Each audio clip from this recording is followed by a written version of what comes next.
This is Grant Wood, an artist from Iowa. He lived from 1891 to 1942.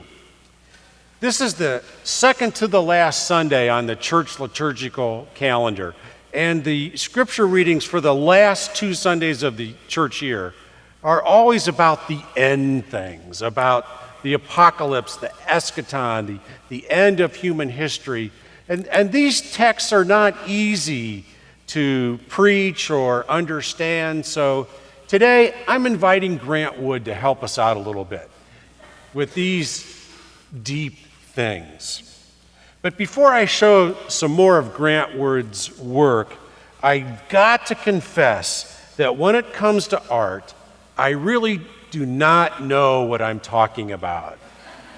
I don't have any art background, no art appreciation class. I'm not a critic. I'm just a guy that likes to look at things and try to figure out what they mean. When my kids were little, we lived in central Illinois, and certain Saturdays, I'd load them into the car and we'd drive up to the Art Institute in Chicago and spend the day wandering around, just looking at things. And I was basically just listening to what they had to say and what struck them, and is this person happy or sad, and what are they trying to communicate to us? And that's where I kind of got into this a little bit. And it was here at the Art Institute that we encountered Grant Wood, because his most well-known piece is part of the collection there, American Gothic. Everybody knows this one. Now, what is this painting trying to say? And when you look at it, what message do you receive? For me,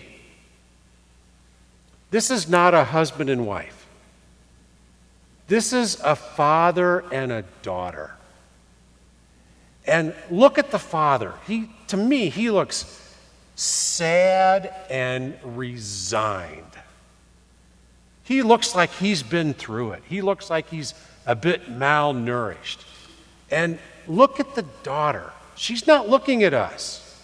She's looking at him. And she looks to me like she's about to shed a tear. Now, here's the clue to what she's feeling. Look at the windows. You can see these better close up. There's nothing in those windows.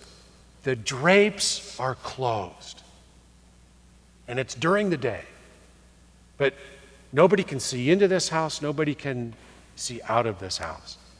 This is what people in the Midwest used to do when someone in the family had died and they were in mourning. This woman is grieving. Now know this. American Gothic was painted in 1930, at the very beginning of the Depression.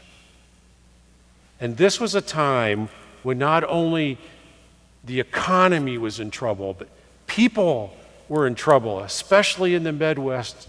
This is a time when the culture of America was shifting from an agriculturally based economy to an industrial economy. This was a time when rural America was all up in arms. Everything was changing.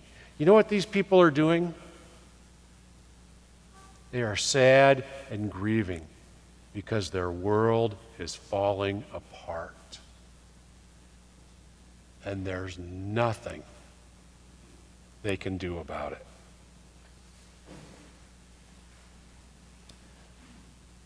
In our reading today from the Gospel of Luke, the disciples are sitting opposite the massive temple in Jerusalem.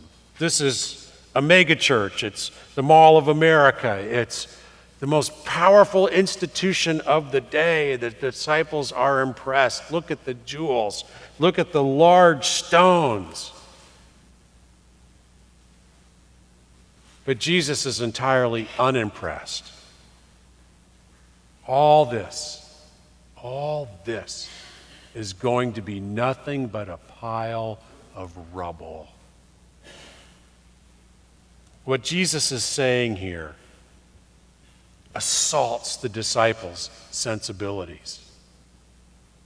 They just can't imagine this. The temple is the most secure, solid thing in their world. It symbolizes God's very presence. It's the thing that's holding everything together. And Jesus is telling them, your world is not as secure as you think. Your world is not as stable as you think. It's all going to fall apart. The disciples are shocked. Teacher, when will this be?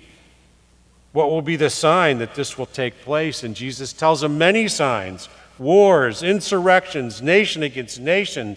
God's people will suffer hardship and persecution. Jesus is telling them, your world is falling apart.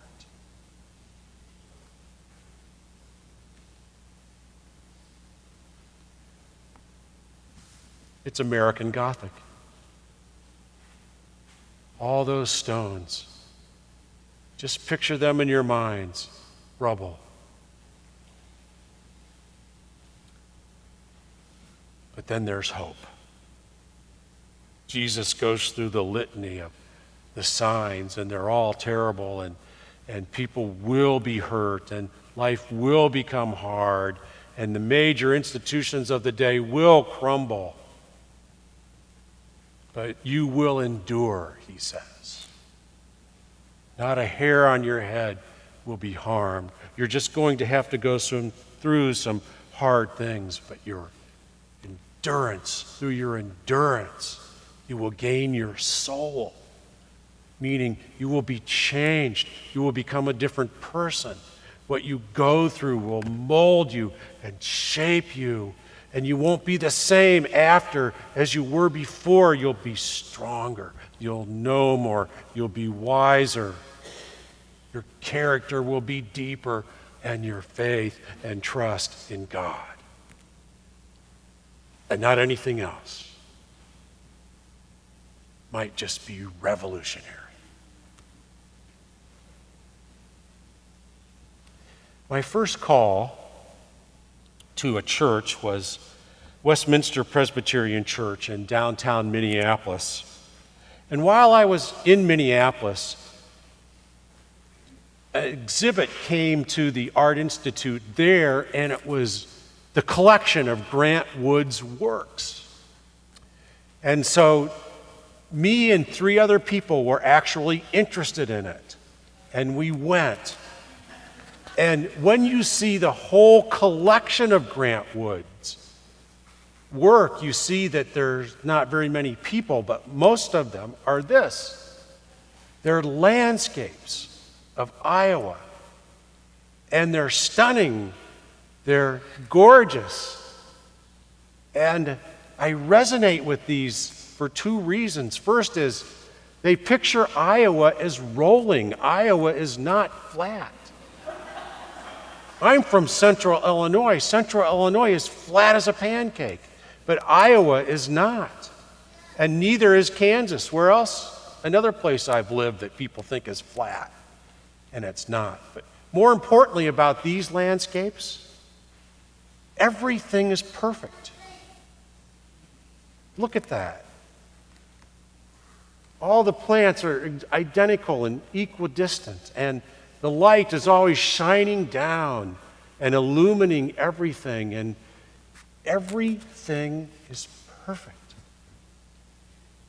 And what Grant Wood is saying here is that even though you may be experiencing your life as the whole world falling apart, even you may be in the midst of a changing economy and a changing social structure and changing religion and all the other things that are happening, something else is also happening. God is bringing about, in the midst of it all, new heavens and a new earth. And you thought it was Iowa. And it's really God at work doing something brand new among us. Our reading in Isaiah was addressed to a group of people whose world is falling apart. These are the exiles. 587 BC, the kingdom of Judah was descended upon by the Babylonians, who destroyed the temple, picked up the leading citizens, departed them back to Babylon, where for 70 years they lived as slaves and servants. And when they got back to Jerusalem, after they finally made it back, they got back to their city, and it was a total ruin. I mean, their world had literally fallen apart. And they wondered, what is going on? Where is God in all this? And here comes Isaiah telling them where God is. For I am about to create a new heavens and a new earth. The former things, that is, everything that happened in Babylon, everything that happened before Babylon, the former things shall not be remembered or come to mind, but be glad and rejoice in what I am creating. For I am about to create Jerusalem as a joy and its people as a delight. In the midst of the destruction, God was creating something new. In the midst of the hardship, God was creating something new. In the midst of the world falling apart, God was creating something new. This is a picture of God who is not just confined to the present, but this is also the God of the future, who's at work among his people, creating the future. This is a God who has not quit or been defeated. This is a God who is not limited by present circumstances. This is a God who is not contained by what we think is presently possible. This is a God who is big. Bigger than our circumstances, bigger than what's going on in the world at the moment. Isaiah gives us this picture of God creating new heavens and a new earth to enlarge our understanding of who God is and what God is doing in the world. So Grant Wood and our scripture readings give us two pictures. The end of the world as we know it, and the emergence of a new world in which God delights and creation thrives. Here's the thing. Which picture we live in depends entirely on how big we believe God really is.